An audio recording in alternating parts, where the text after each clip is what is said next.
Hoy más que nunca necesitamos la capacidad de un pensamiento crítico y exhaustivo, basado en la palabra de Dios que es inspirada, infalible y sin error. No podemos vivir correctamente sin una cosmovisión correcta. Pensemos bíblicamente, el podcast con el pastor Sugel Michelén. ¿A qué se refiere la Biblia cuando habla del temor a Dios? Hay dos conceptos que se complementan entre sí en cuanto al temor a Dios. La Biblia dice que las personas que no conocen al Señor, los incrédulos, deben tenerle terror a la santidad y a la justicia perfecta de Dios.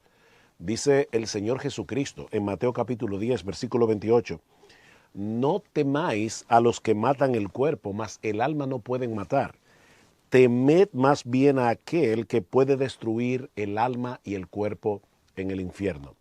Una persona que no conoce al Señor, que no ha confiado en Cristo para el perdón de sus pecados, que no ha obtenido por gracia el don de la vida eterna en Él, confiando únicamente en Él, tiene todas las razones del mundo para tener miedo, terror a Dios.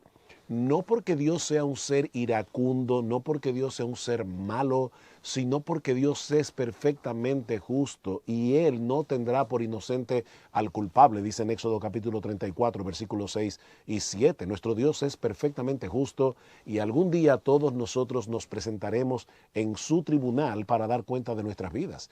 Dice en Hebreos capítulo 4 que todas las cosas están desnudas y abiertas a los ojos de aquel a quien tenemos que dar cuentas. Ahora, ese mismo Dios que es perfectamente justo, que es perfectamente santo, también es bueno, es amor, es un Dios sabio, es un Dios bondadoso y por eso Él diseñó un plan de salvación para que aquellos que confían en Cristo y en su muerte en la cruz sean salvos, sean perdonados de todos sus pecados. La pregunta es, una persona que ha venido a Cristo en arrepentimiento y fe, ¿debe tenerle temor a Dios en el sentido que acabamos de describir y que el Señor mismo habla en Mateo capítulo 10? Y la respuesta es no. Cuando en Proverbios dice que el principio de la sabiduría es el temor al Señor, no se está refiriendo a ese terror que debe tener el inconverso, que debe tener el incrédulo, que va camino a una condenación eterna. En este caso, la palabra temor se refiere a esa reverencia, a ese sentido de asombro, que está ligado al gozo, a la admiración del Dios que nos salva y que nos salvó en la persona de Cristo y por medio de la obra de Cristo. Entonces, en ese sentido, ¿a qué se refiere la Biblia cuando habla del temor a Dios? Bueno, en cuanto a los incrédulos, se refiere a ese temor que deberían tener a Dios. De hecho, dice la palabra en Romanos capítulo 3, que uno de los grandes problemas de las personas que no creen en el Señor, que no confían en Él, es que no tienen temor de Dios y por eso viven como viven. Así que el incrédulo debería tener temor de ese Dios perfectamente santo y justo ante el cual algún día nos vamos a presentar. Pero nosotros los creyentes, los que hemos confiado en Cristo, los que hemos tenido el perdón de todos nuestros pecados solo por gracia y solo por medio de la fe, ya no podemos vivir en esa clase de temor. Pero sí debemos tener reverencia, asombro ante un Dios glorioso, majestuoso, el Rey de Reyes, el Señor de los Señores, el Creador del universo, el que sostiene nuestras vidas.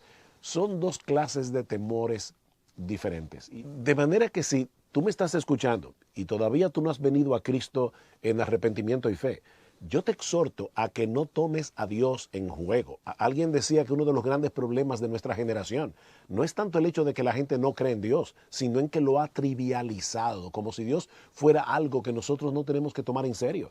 Y Dios es perfectamente santo, Él es perfectamente justo y algún día nos va a juzgar en su tribunal. Y nadie va a salir bien parado en ese juicio a menos que tenga a Jesús como su abogado.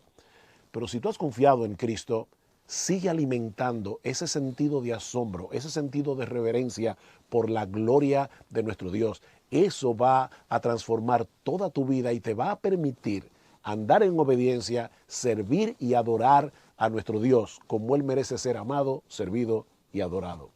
Pensemos Bíblicamente, el podcast con el pastor Sugel